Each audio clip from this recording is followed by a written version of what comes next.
Hey, how's everybody doing? Sorry if my voice sounds a little ragged. This is being recorded like a couple of days after a wrestling show where I screamed myself hoarse, and also I went and got my booster shot for a certain virus that's going around and still going around, and got me a little phlegmy and shit, but I got time to film, so I'm going to film. Alright, these are not, this is filmed, this Bikini Carwash company, the first one, there's two of these. This is a genre that doesn't even really exist anymore. Back in the day, 70s, 80s, 90s, early 2000s, by about 2006 or so, when smartphones became, pretty big, it faded away. And this is what I call, we call them, TNA comedies, titty movies. Big names in this group would be something like Porky's, something like that. And what this is from, let's see, the slipperiest, sudsiest, sexiest car wash in town. 1992, color, 84 minutes. And and what they would do is they'd go out and they'd get a bunch of Playboy playmates or Playboy models, penthouse models, and bare bones plot, just as much nudity as they can get. Now, there's two cuts of this. I'm going to get into that in a second here. And the reason why I picked this up is I finally found this for a good price. This Bikini Car Wash Company 1 and 2 came out in the early days of DVD, went out of print fairly quick. Sorry, I need to sip the water, man. And got to where they were just going for stupid prices, like $40, $50 a copy. No. I got lucky, as of filming like a week ago, found both of them, brand new, still sealed. It was $30 for the two, so $15 a piece, which is not bad, because this is from, there's no even DVD company listed on there. And what the plot is, real simple. Christy Ducati here is the leader of a bunch of girls. They hang out on the beach. And what their thing is that they invested a bunch of their extra money into edible bikinis. But because it's California, it's hot as fuck, they melted, so now they're selling it as California gumbo. So it's basically, if you don't know edible underwear, it's basically fruit roll-ups. Just cut that shape. There's this guy that's got in this car right here. He's moving from somewhere in the Midwest. His uncle's sick. He's going to run his uncle's car wash. The car wash is dying. The car wash is dying. What ends up happening is these girls, Krista Ducati and her friends, which was like Sarah Suzanne Brown, Ricky Brando, Naira Davis, and probably some others, start doing the car wash, but they do it by hand in bikinis. And they start drawing a lot of attention. Well, a local politician doesn't like this. Tries to shut them down. But also at the same time, it starts at the very beginning. There's somebody running around in a long brown trench coat that flashes people. And you see it from their point of view, a lot, it's like robotic. It feels like when the Terminator and any of the Terminator films would look at something and examine it, you'd see it from his point of view, that kind of look. Well, of course, there ain't much plot. Then end up at the very end, they're trying to shut them down. They end up finding out that the flasher, or whatever it is this politician trying to shut them down. That's how the movie ends. So not a lot to it. But there's like 2 or 3, it's been a little while since I watched this, extended, basically music videos.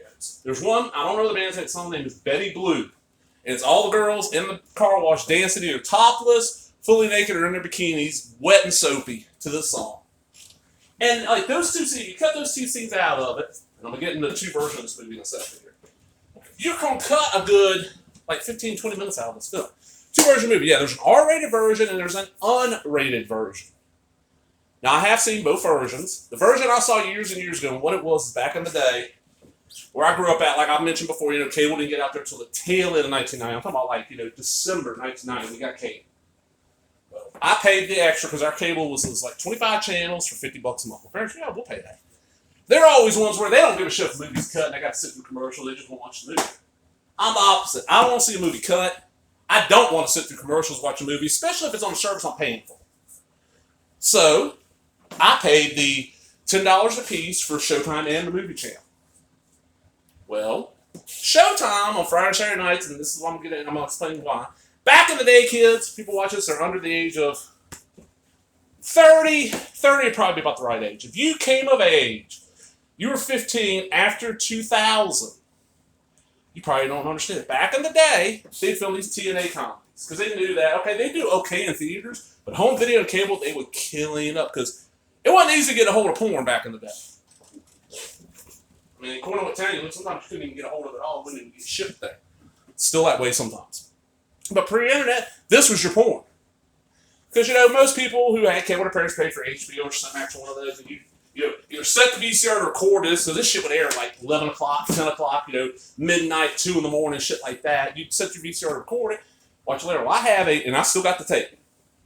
Back in the day, and everybody knows Joe Bob Briggs, he had Monster Vision on, was at TNT, now he's got, The Last Drive-In on Shudder, which is amazing. The reason I keep Shudder. They got other good stuff on there too, but I watch it later Joe Bob a lot. Well, back in the day, he had a show on the movie channel. Well, on that show, they ended up moving him over to Showtime for 1 week. It was Monday through Friday. Every night of the week, they showed a different Emmanuel movie. I recorded that onto a tape. It just so happened that Friday night, after they showed Emmanuel, I think it's 4. It's one that Roger Corman recut, and Monique Gabrielle's in it as Emmanuel. It's one of the Emmanuel, not Black Emmanuel run. Well, I just left the VCR running. Later that night, they showed Bikini Carwash Company. I still got that tape laying around somewhere. That is the R-rated cut. For years, that's the version I saw. I thought, okay, this is a cute little movie. It's nothing spectacular, but if you want to laugh a little, want to see some titties, it was perfect. Finally saw the uncut version when the internet got big. And you had high-speed internet. And it's only about 5 to 6 minutes longer, but there's like one whole scene missing. Like one of the girls, and it's not any of the ones on the cover here. It's one of the other brunettes. She kind of stands out because she's the only one in the movie that isn't blonde and doesn't appear to have like humongous fake implants. She ends up hooking up with this lawyer dude, and they have a sex scene like on a bench at a park. It looks like that scene's completely gone from the movie. They're like, there's this guy right here, the lead guy. I can't remember his name. He's trying to hook up with Christy Ducati, and there's a scene where he ends up finally doing it. Well, in the R-rated version, it took down to about 10-15 seconds and zoomed in a little bit. The unrated version is. Now, I have been told these DVDs are the cut version, but here's the thing. It says 84 minutes on the back there. I looked it up on IMDb, and that's about the running time for the uncut version. Haven't got a chance to put these in yet. Most of us, I got these in yesterday. But I'll show you the disc.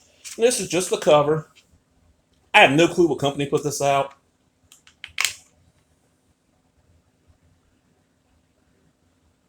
Motherfucking burnt copy. Yeah, I think it is. Huh. But it's just a little piece of history, that people don't know. Back in the day, there's piles of stuff, and now, and I was just watching, matter of fact, my next video is going to be on a company that specializes in this kind of stuff in the 90s and 2000s, still goes around. I'm out, everybody. Hope you enjoyed that. Man, if you did, give me that thumbs up, leave a comment, subscribe, all the other bullshit. Talk to everybody later. Bye-bye.